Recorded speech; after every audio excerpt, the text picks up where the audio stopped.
Hello, and you're very welcome to Adapt Radio. My name is Dr. Clare O'Connell, and today we're talking about AI and mapping vacant buildings. From the Adapt Centre at Trinity College, this is Adapt Radio, presenting groundbreaking innovations, one conversation at a time. So we have those three pillars. We have architecture and planning, we have data science, and we have data governance. And basically what we're trying to do is build a geospatial data model of the built environment in Ireland, which sounds ludicrously ambitious. Now, I'm often struck as I go around Dublin and Ireland more generally that many office blocks, houses and shops are lying empty, with some heading towards dereliction. It is a sad sight for many reasons, not least because Ireland has a major homelessness and housing crisis, and to see so many buildings lying empty feels very wrong. Can AI help? Well, today's guests from University College Dublin can fill us in on that. Dr. Philip Crowe is Director of Research in UCD's School of Architecture, Planning and Environmental Policy, and he's co-director of the UCD Centre for Irish Towns. And Milo Dennehy is a Research Assistant in UCD's School of Computer Science. Philip and Milo, you are very welcome to the podcast. Thanks, Claire. Nice to be here, Claire. So, I'm just curious, what do we currently understand about building vacancy in Ireland? I mean, to the casual passerby, it looks very high, but do we have the data? Well, I think, Claire, the simple answer to that is no, we don't. We have numerous sources of data, but they're all inconsistent. They all measure slightly different things, and they're all updated at different periods. And we have done extensive research and talked to many stakeholders who need this data, and they all find the existing sources of data very unsatisfactory for various reasons to do with quality, completeness, when it was updated last, and what definitions are used. And definitions are a big problem because you can say, well, how many vacant buildings are there? But this is a broad church. There's many different types of vacancy. So one of the things that we've been looking at is how do you define a taxonomy of vacancy, which is not straightforward. And I suppose it's a wicked problem in many ways. But to answer your question, we don't have good quality data on vacancy. We don't understand the nature of it, why so many buildings are vacant. There's many different causes. We don't understand the distribution of it. Where are those vacant buildings?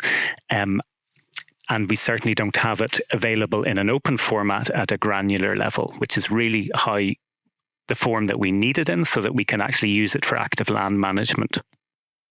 So is it that there are potentially pockets of data or outdated data around the place and it's a case of gathering them all together? Or do we need to sort of gather everything de novo? Well, what we're saying in the Building Stories project, which is a research project that Milo and I are working on, that's funded by Research Ireland as one of the National Challenge Fund projects, what we're saying is that we should be able to bring in lots of different proxy data sets.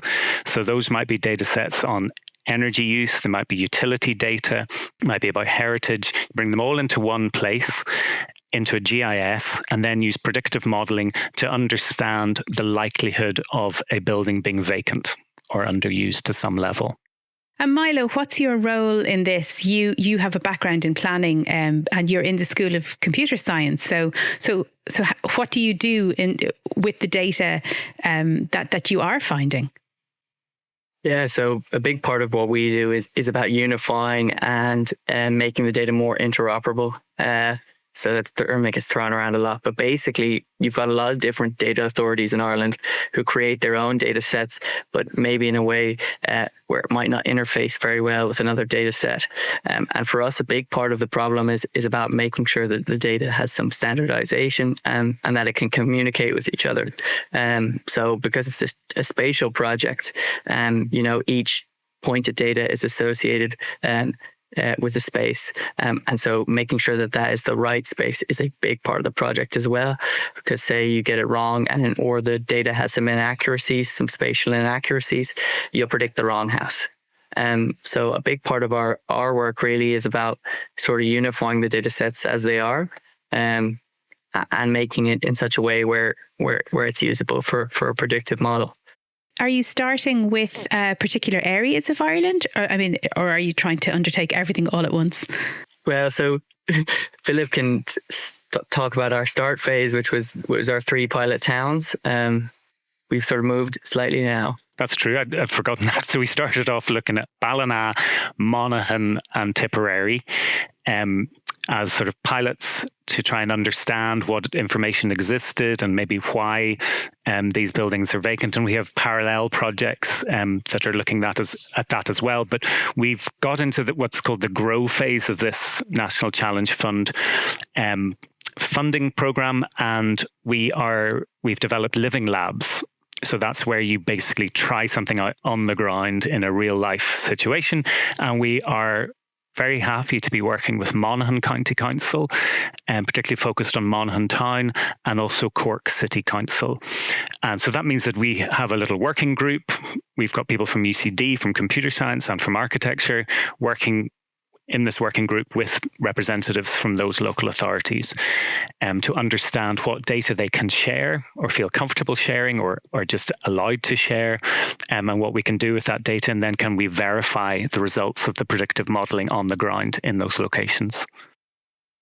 So as a team, you're working with both a lot of people and a lot of data, and it is a big team. I think there are 12 of you in the Building Stories team, is that right? Something like that, yeah. And Philip, you lead it with your colleagues, Dr. Gavin McCardle and Dr. Rob Brennan at UCD School of Architecture, Planning and Environmental Policy and the School of Computer Science. Yeah, it's a mouthful. It is a mouthful. Can I ask you a little bit, just to step back and ask where the idea for this came from? I mean, has this been done in other countries, or is it all new to Ireland? Okay, I suppose the origin story for me, and I sort of put the thing together, I guess, at the beginning with Gavin, is that I had been working about in 2017 with the Heritage Council with Ali Harvey, who is our social impact champion on this Building Stories project. You have to have a social impact champion to sort of keep you real and sort of connects you with the real issues on the ground. And with Tom Gilligan in Mayo County Council and Isolde Dillon in the Housing Agency. And we had been working on various bits of research, and I'd carried out the actual research. And one of those pieces of research was into a precedent in Philadelphia called the Vacant Properties Indicators Model, where they used proxy data sets in a GIS, and they used AI to try to figure out the likelihood of vacancy in Philadelphia. Now, they have things easier, maybe, in Philadelphia. They have a really strong culture of open data, and the local authority, the city council, owns the water company. It owns the gas company. So therefore, getting that data is not such a big deal. But that is probably where the idea came from, and we put together a proposal that didn't get anywhere with the department at that time in about 2017. And really, the four of us have been looking for an opportunity to reignite that idea. And this National Challenge Fund is quite unusual in terms of research. It's about coming up with an innovative idea that's transformative, that would transform the relationship between communities and government using digital technologies in the particular stream that we're in, which is called our Tech Challenge. And it seemed like the ideal opportunity to try this, particularly because I'm not a computer scientist. I'm actually pretty poor with tech, generally speaking. And this gave us the opportunity for a discipline like mine, which is in arts, humanities and social sciences, to work with STEM, because you have to pair those two things up. So one of the great things, I'm fairly new to academia, coming from practice, but one of the great things about the university is you can pair up with disciplines that you otherwise wouldn't be able to, or it would be very difficult or expensive to do so. And so I'm paired up with computer science. And the reason why there's three of us now is that Gavin is data science, computer science, but we found that actually one of the most important challenges is data governance, and Rob is an expert in data governance. And so we have those three pillars. We have architecture and planning, we have data science, and we have data governance. And basically what we're trying to do is build a data model of the built environment, geospatial data model of the built environment in Ireland, which sounds ludicrously ambitious. And it is. But we know that it is possible. And just to answer your question, is this done elsewhere? So yes, it's done in Philadelphia, which is obviously a huge city in the States, but it is also done for the entire nation of France. So the French have a thing called I'm going to get it wrong, so I'll not say it. It's called BDMB is the acronym, but it's basically a huge data set of the built environment. Every building, I think, Milo, it's 100% coverage now. In recent years, it's fairly recent, isn't it? It's since 2022 or something. I think so. And they have between, if I remember correctly, 200 and 400 data points per building. Now, if you can imagine that, the size of that, France is considerably larger than Ireland. So we have a person on the team, Orla Leyden, who is dedicated to understanding that model better and how could we localize that in Ireland, because it's obviously a fantastic management tool for the built environment. We say that it's a management tool for the adaptive capacity of the built environment to address various societal challenges, one of which is the housing crisis. But equally, if you use your buildings better, you're going to reduce the greenhouse gas emissions from new construction, and you're also going to revitalize town centres. And that's where the concentration of vacant buildings are in Ireland, in our towns, in our town centres. If we manage that, presumably we're going to improve living in those towns. We're going to get more people living in them. We're going to improve social cohesion. And that has all sorts of knock-on effects. So the impacts are not just getting a really good management tool up. They're also social and they're environmental, and following on from that. So we're really trying to learn as much as possible. And we had a huge, long interview with the French just last week or the week before. And we've also identified precedents in the Netherlands and I think in Switzerland and Spain. So we're interested in how they've managed to do it elsewhere. And those are more relevant precedents than the one in the States, because obviously we're in the same open data and data governance space in the EU. I know Switzerland is not an EU member state, but it follows a lot of the same things.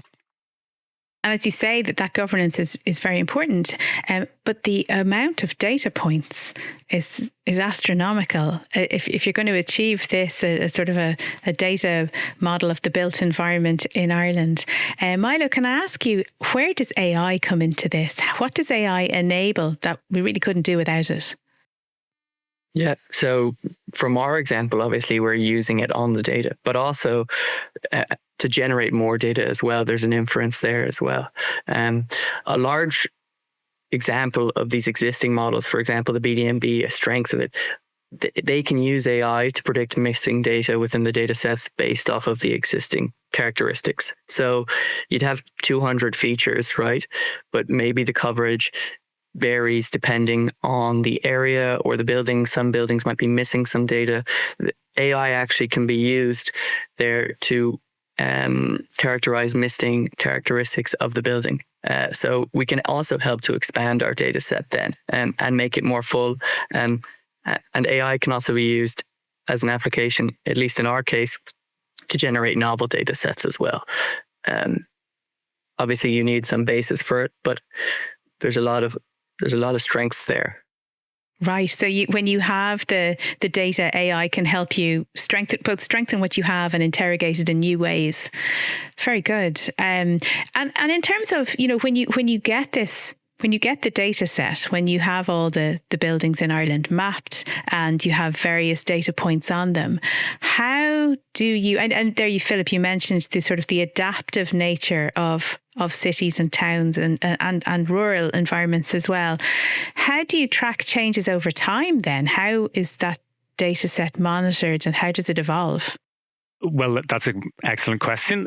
But the temporal aspect of it is incredibly important, because vacancy, it's fine to understand that a building is vacant now, but it's actually very important to understand how long has it been vacant, and that can indicate a number of things. It can also qualify that building for certain grants, etc., but it can also indicate building condition, because the moment a building is vacant, it starts on this little journey into ruination, basically, and it happens remarkably quickly if a building is not maintained. Now, that all comes back to definitions, because some of the definitions for, say, vacancy would be basically that it is habitable, and that is a definition that's used at the moment. So it's not necessarily that a building is going into dereliction. But in terms of using the data whenever we have it, it's going to be useful for a whole plethora of different things, particularly the time aspect. So say you introduce a new policy, a new grant system, you'll be able to do an ex ante appraisal of what the situation is before that starts, and then you'll be able to do a ex post evaluation once it's complete or it's been running for a certain length of time. And we are not, I would suggest, particularly good at that in this country at the moment, because we just don't have the data. So if you introduce a policy innovation, so let's take the Crowe grant, which is for the vacant property refurbishment. We don't have great data on the before and the after and the in the middle. And that's essential. And the EU is looking for all of that information. The EU is not very keen on giving us lots of money to our regions if we can't give them data on the impact of that money. And there are certain stakeholders that told us that, really Ireland's missing out significantly there because the EU is not happy with the data environment that we have. Right. Okay. So this could strengthen a lot of things in Ireland. But I suppose in terms of turning the data into sort of actual change in terms of policy and, of course, putting roofs over people's heads or making sure that buildings are used in a more sustainable and ethical way, indeed, I suppose, to overcome the homelessness and housing crises. How do you literally join those dots? How do you turn data into change? I think it basically as a baseline for management of the built environment. We need to work with, and this is what we're doing, to work with people in local authorities who are one of the only mechanisms, one of the only organizations that can actually affect change in our towns and cities, because they have those powers. That we have national policy, which is at the central government level, but all national policy is delivered through the local authorities. And there's also a question mark, have they got the resources to do that? But if we have this data, it is the basis for good decision making and understanding the effect of decisions and understanding the effect of policy. If you don't have it, you can't manage the built environment efficiently. Now, I suppose this is one of the basis for this project, and you asked about it, was this precedent Philadelphia. And I have a very vivid memory of interviewing a lady who is the director of planning and community development in the city of Philadelphia. And when I explained to her that we don't have reliable dynamic data on vacancy and how buildings are used, she couldn't comprehend how we manage our built environment. So how do you do that? Because you don't actually know what you're dealing with. And I suppose one of the really important things to say is that whilst our project focuses on vacancy and dereliction, that was our first port of call. That's what we were aiming for initially. We realized, as the French did actually, that in order to get there, you need to build this huge model. And you then filter this huge model to give you a certain type of information. But once we have that model in place, and as you've asked, we're looking at it in these 2 living labs to start off with. We're not trying to build the entire thing of the country, because that would be rather large, but that's where we're aiming to get to. But ultimately, when you have that data model, you could filter it for numerous other things like building condition or heritage value or energy efficiency, energy performance, etc. And then we could start having a meaningful conversation about things like, how are we going to renovate or retrofit, 500,000 properties in this country? Which properties are they? And are they in clusters? Could we do this more efficiently? We just don't know this stuff at the moment. So we get this huge model that's going to be incredibly important and valuable for managing the built environment in all sorts of different ways. And the people that can deliver that, there's numerous different players, but the one we're focused on are local authorities, because they have the ability to provide housing at scale and social affordable housing, which is the most critical area. But then we can go up another scale. So if we are able to address all of these data governance challenges with the example of the built environment, these data governance challenges, it turns out, and this is part of the learning of the project, particularly for somebody like me, those data governance challenges are shared with lots of other players. So in the areas of health or areas of energy management, etc.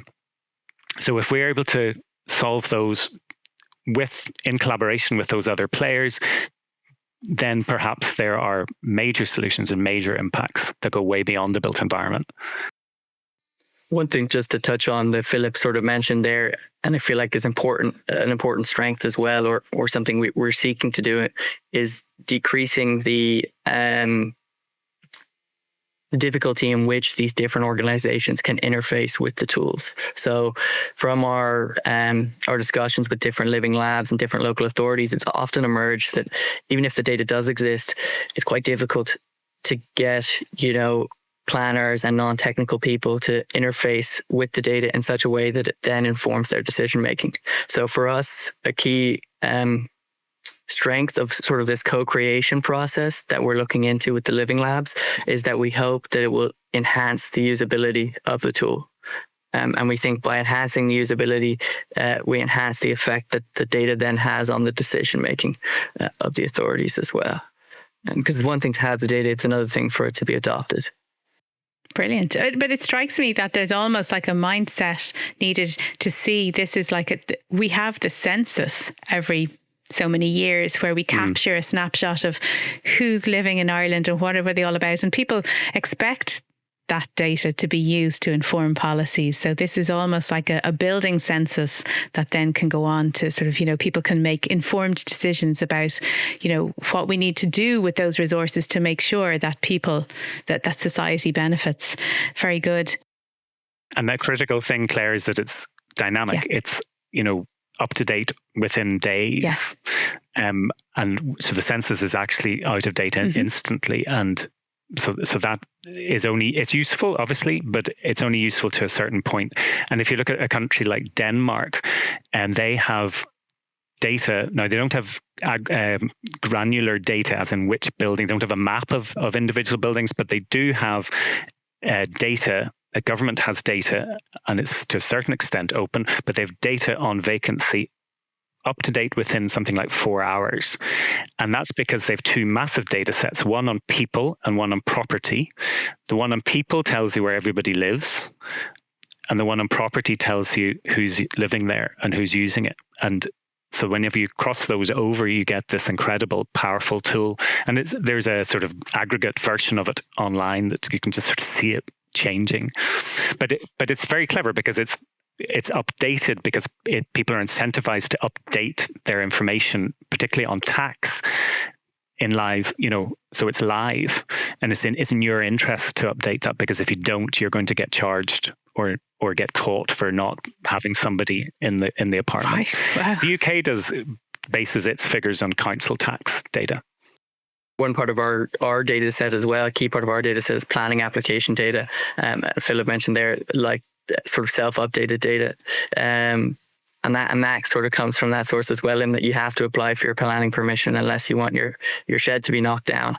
And so I think those sort of self-reporting data sets, those with the high frequency as well, are really strong because you can inference a lot about activity at the building level.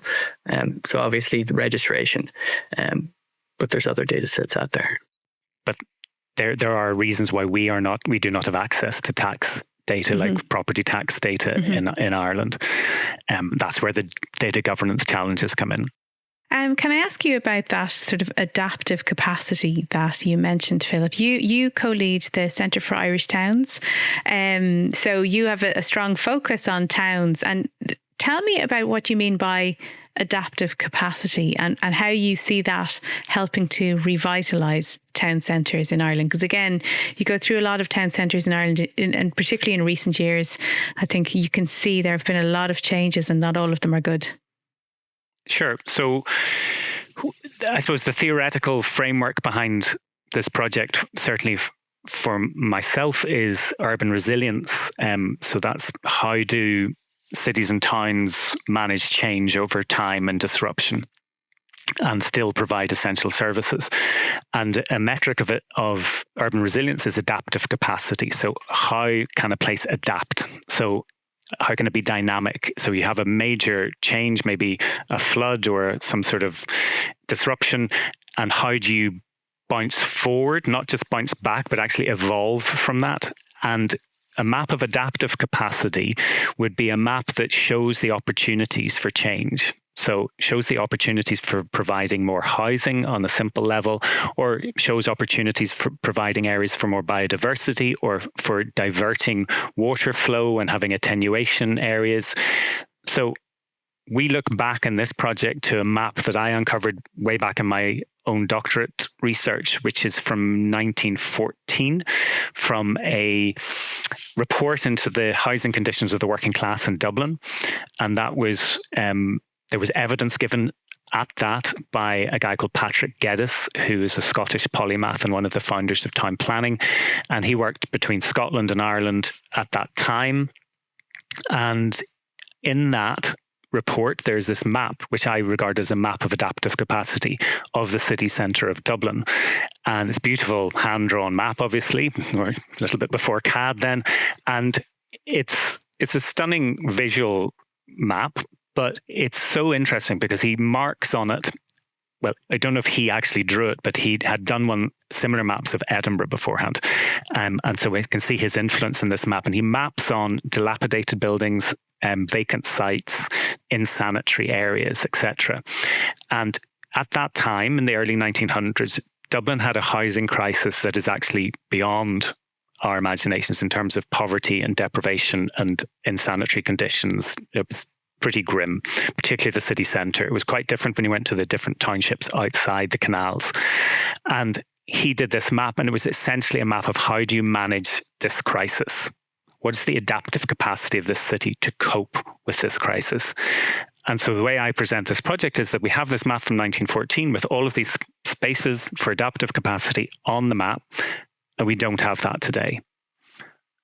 And yet we've got all this incredible technology, and we don't have that map today. And so what we're really trying to do is to create a digital equivalent that is dynamic and up to date of adaptive capacity of the built environment in this country.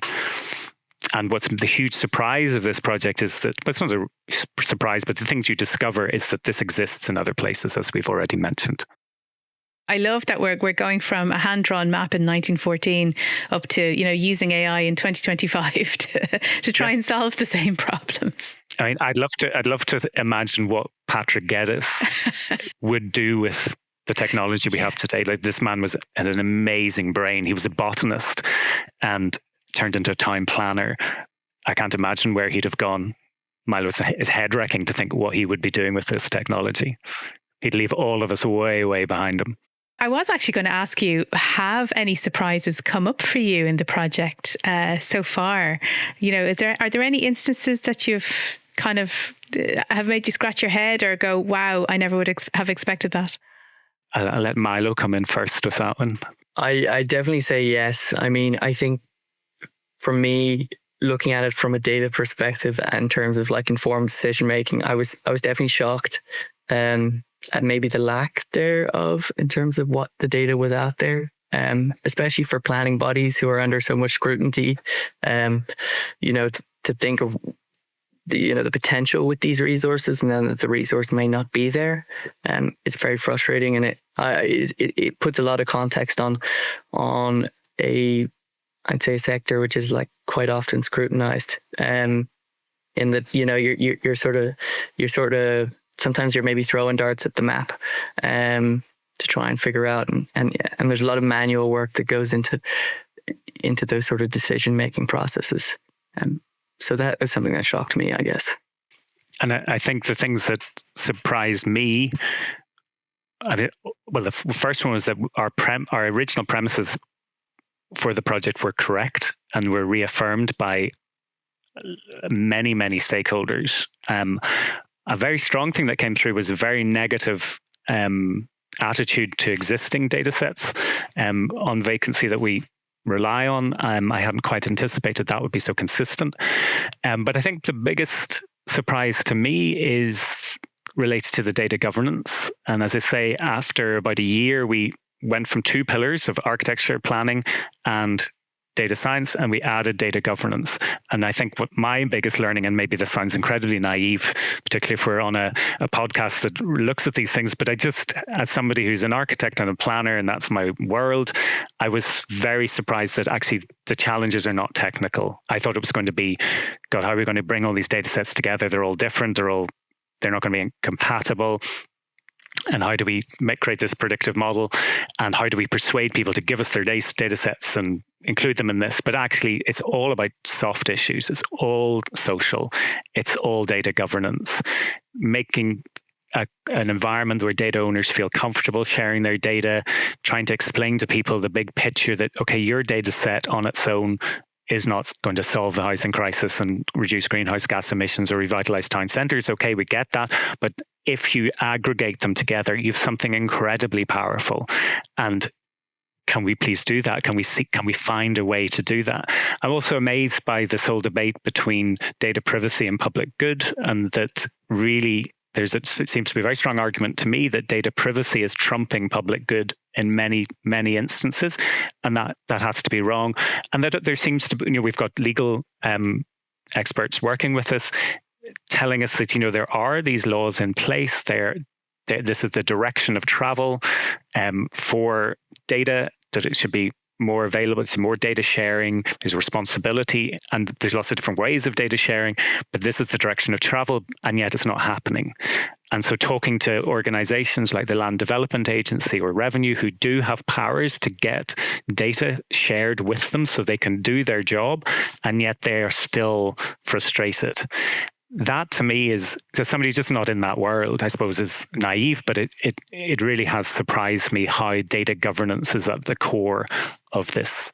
And it's one of the enjoyable things. You start off thinking you know what the problems and challenges are, and then it turns out it's completely different in a completely different field, and you have to be part of that. But the potential of it suddenly exponentially increases when I suddenly start to understand that.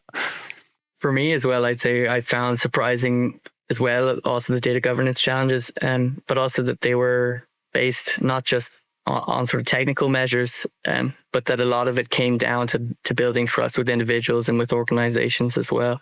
And I think especially in Ireland, I don't know, I think that maybe the culture, there isn't a data sharing culture as there are in these other examples we look at, like France, for example, has a very strong data sharing culture, but it's also one that's been built.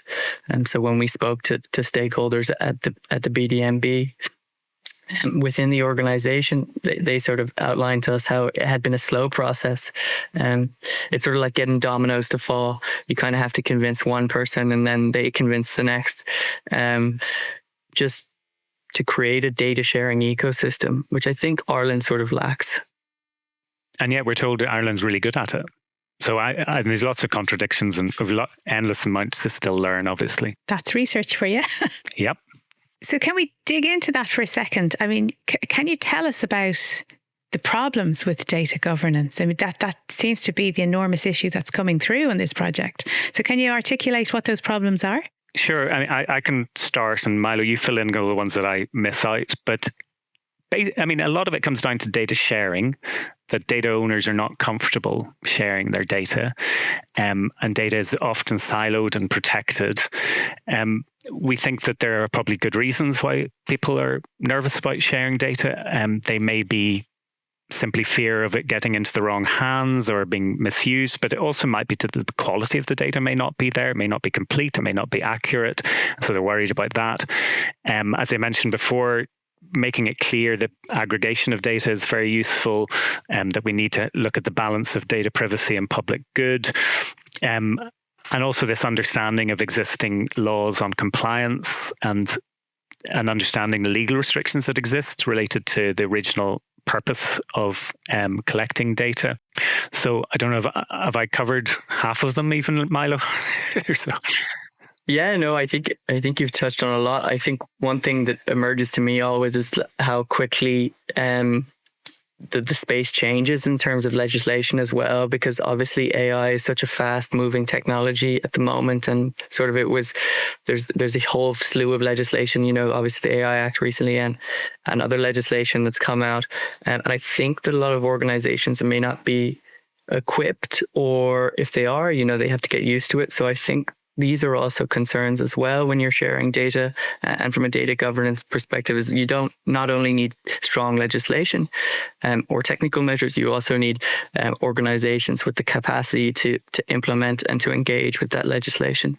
And Milo, you you talk about sort of a lack of open data culture. Yeah. That there needs to be sort of culture of this and a culture of data altruism that's lacking. And I know the data governance guys talk about the data infrastructure deficiency in Ireland. So again, that's something that I wouldn't have been particularly aware of myself. For us, at least in terms of engaging with this as well, as Philip said, a lot of it comes down to also sort of explaining our case for how we're also engaging with the data governance legislation. Because a lot of times maybe there's a level of fear that may not be associated with the actual risk of the data. And that depends. Well, we wish you the best of luck with it, with building stories, because you have noble aims. If you can tackle the housing crisis, if you can reduce greenhouse gas emissions and revitalise town centres, well, those are very noble aims. So thank you so much to Dr. Philip Crowe and Milo Dennehy for joining us today. Thanks for including us, Claire. Thank you, Claire. The Adapt Radio podcast is brought to you by the Adapt Centre at Trinity College Dublin. Find out more about their extensive research work at adaptcentre.ie. Join us next time to hear about more groundbreaking innovations. To get new episodes automatically, just click the follow button on your player right now. The Adapt Radio podcast is produced by dustpod.io, with episodes monthly on Apple, Spotify, and wherever you get your podcasts.